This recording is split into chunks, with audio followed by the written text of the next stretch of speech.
के बाढ़ की समस्या का स्थायी समाधान करने की दिशा में भी सरकार कदम बढ़ा रही है। धरती पर कुछ नहीं हो रहा है। 8 नदियों का पानी आ रहा है नेपाल से, वो कहाँ गया? एक टापू में पड़े जैसे लंका का या है, इधर नेपाल है, इधर शारदा है और हमारा कोई रास्ता नहीं। कहा और कि आपका बंदा किसी कीमत पर कामयाब नहीं होगा जब तक आप नेपाल के पानी का नोटिस नहीं लेंगे। और उत्तर प्रदेश के लखीमपुर खीरी में गोला गोकर्णनाथ के शिव मंदिर के कॉरिडोर के शिलान्यास के मौके पर पहुंचे मुख्यमंत्री योगी आदित्यनाथ ने अधिकारियों को बाढ़ से जिले को बचाने के पुख्ता इंतजाम करने के निर्देश दिए थे। कर रहा था इस पैसे के साथ साथ यहां के बाढ़ की समस्या का स्थायी समाधान करने की दिशा में भी सरकार कदम बढ़ा रही है। इसके लिए बाढ़ बचाव के उपायों को प्रभावी ढंग से लागू करने की कार्रवाई होगी या नदी को चैनलाइज करने की कार्रवाई, जिसमें एनजीटी या किसी भी प्रकार की बाधा नहीं होगी। प्रयास प्रारंभ करके आने वाले कुछ समय में ये डबल इंजन की सरकार यहां के विकास को, यहां पे स्पिरिचुअल टूरिज्म। दरअसल उत्तर प्रदेश के लखीमपुर खीरी और पीलीभीत जिलों में लोग पिछले कई दशकों से शारदा नदी में बरसात के दौरान आने वाली बाढ़ की तबाही को झेल रहे हैं। लखीमपुर खीरी जिले की बात करें तो यहाँ की 5 तहसीलें पलिया, गोला, निघासन, सदर, धौरहरा के लोग बाढ़ से प्रभावित होते हैं। सरकारें बाढ़ की समस्या को लेकर चिंतित भी रहती और बाढ़ बचाव की योजनाएं बनाई जाती हैं, लेकिन योजनाएं बाढ़ के पानी में धराशायी हो जाती है। 2024 में लखीमपुर खीरी जिले का पलिया कस्बा शारदा नदी की बाढ़ में लगभग 3 महीने तक टापू बना रहा था। इलाके के लोगों को भारी मुसीबतों का सामना करना पड़ा था। बाढ़ से इलाका तबाही होने के बाद बीजेपी के क्षेत्रीय विधायक रोमी साहनी ने विधानसभा में बाढ़ खंड के अधिकारियों पर जमीन पर कोई काम न करने का गंभीर आरोप लगाया। इसके साथ साथ अधिष्ठाता महोदय, मैं अपने क्षेत्र की एक बहुत बड़ी समस्या आपके सामने रख रहा हूं। मैं 20 साल की समस्या का आपसे निवेदन करना चाहता हूं कि आप सरकार से, मेरे यहाँ जो बाढ़ आती है उससे उस दर्द को झेलते झेलते मेरी क्षेत्र की जनता बहुत ज्यादा परेशान है। वहां जब बाढ़ आती है किसानों की फसलें डूब जाती है, जहां तक कि लोग, गरीब लोग अपनी झोपड़ियों से पेड़ों पे चले जाते हैं, ऊंचे पे चले जाते हैं अपना घर बार छोड़कर। जहां धान लगा होता है वहां नाव चलती है, लोगों के पास खाने को नहीं रहता, लोग भूख। खीरी से 4 बार सांसद रहे पूर्व सांसद रवि वर्मा का कहना है, पिछले कई दशकों से जिले में बाढ़ आ रही है। अधिकारी परियोजना तो बनाते हैं, लेकिन इन परियोजनाओं में नेपाली नदियों के पानी को सम्मिलित नहीं किया जाता है। तब तक कोई बाढ़ बचाव की कोई भी परियोजना सफल नहीं होगी। लोग देखते हैं कि अधिकारी जिन तथ्यों पर काम कर रहे हैं, जो आंकड़े शारदा बैराज के हैं, जल निकास के, शारदा बैराज पे उनको आंकड़ों की हेराफेरी की जा रही है। वो संतुष्ट नहीं कर पा रहे हैं कि आखिर जब बीच में पानी आया है वो पानी गया कहाँ। 8 नदियों का पानी आ रहा है नेपाल से, वो कहाँ गया।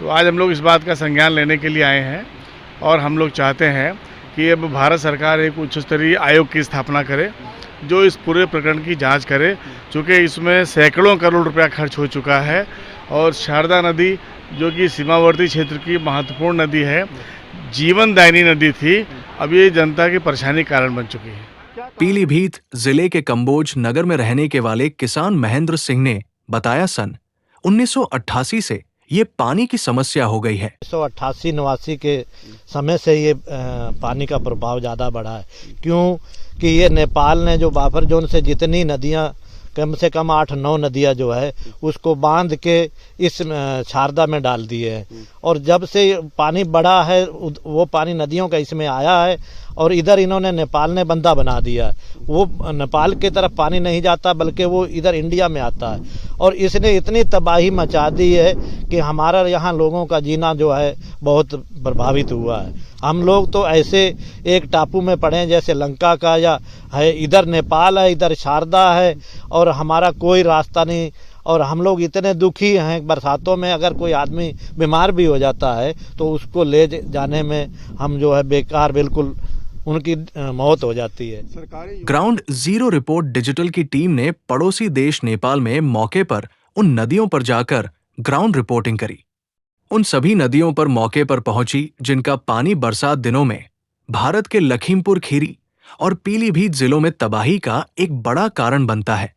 ये कुल 12 नदियां और नाले हैं मोहना, डोंडा मछली, बंद नदी, बनरा नदी, सुनबरा नदी, महाकाली नदी, राधा नदी, पथरिया नदी, डैजी नाला, चौधर नदी, कांडला नदी, भुजेल। इन सभी नदी नालों का लगभग 1 किलोमीटर से अधिक लंबाई का पानी बरसात के दिनों में भारत की शारदा नदी में आकर मिल जाता है और खीरी पीलीभीत जिलों में तबाही का कारण बनता है।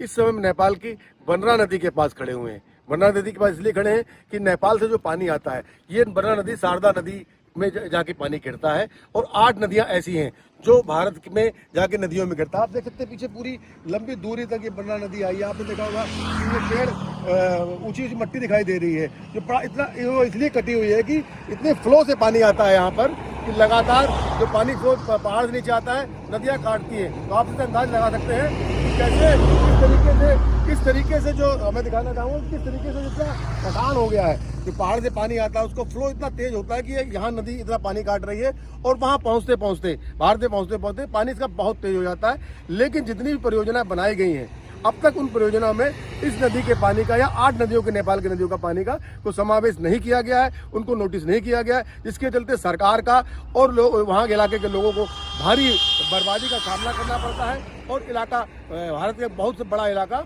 पानी के चलते बर्बाद होता चला जा रहा है। पीलीभीत और लखीमपुर को बाढ़ से बचाने के लिए लगातार कोर्ट के माध्यम से लड़ाई लड़ रहे समाजसेवी राजेश भारतीय का कहना है, अधिकारियों ने 2010 में सरकारी बाढ़ बचाव के नक्शे में खेल करके सरकार से सही जानकारी को छुपाया है और खाओ कमाओ योजना ही अब तक बनाई है। ये दिसंबर 2009 में माननीय उच्च न्यायालय में एक बड़ी लंबी सुनवाई हुई और उत्तर प्रदेश सरकार के आला अफसरान, जिसमें प्रमुख सचिव सिंचाई भी उपस्थित थे और वहाँ के निवर्तमान सांसद भी उपस्थित थे और सभी अधिकारी उपस्थित थे। अदालत ने कहा कि पानी शारदा नदी में नेपाल से अतिरिक्त जो पानी आ रहा है उससे पीलीभीत से लेकर बाराबंकी तक तबाही हो रही है और इस पानी को देखा जाना चाहिए। और हमारे जो प्रदेश सरकार के अधिकारी हैं उन्होंने इस पानी का जो है सर्वे किया और सर्वे करने के बाद में उनके तमाम योजनाएं चल रही थी शारदा नदी में बाढ़ नियंत्रण संबंधी। उन योजनाओं में उनका जो प्रोजेक्ट था वो बनबसा बैराज के आधार पर बना हुआ था। इसलिए उन्होंने सर्वे करने के बाद जो नेपाल ने 8 नदियों का पानी नेपाल ने जो था वो शारदा में जो मिलाया है उस पानी का नक्शा बदल दिया और उन्होंने इस पानी को शो ही नहीं किया जो नेपाल से एक्स्ट्रा पानी आ रहा है। जब 1 लाख पानी इस बनबसा बैराज से छूटता है तो कम से कम 80,000 क्यूसिक पानी एक्स्ट्रा चौधर के रास्ते शारदा में नीचे जाकर मिलता है। और जब तक ये इस पानी का नोटिस नहीं लिया जाएगा, अरबों रुपया शारदा में सरकार का खर्च हो चुका है और उसका कोई भी सदुपयोग नहीं हुआ है। लगातार कोर्ट के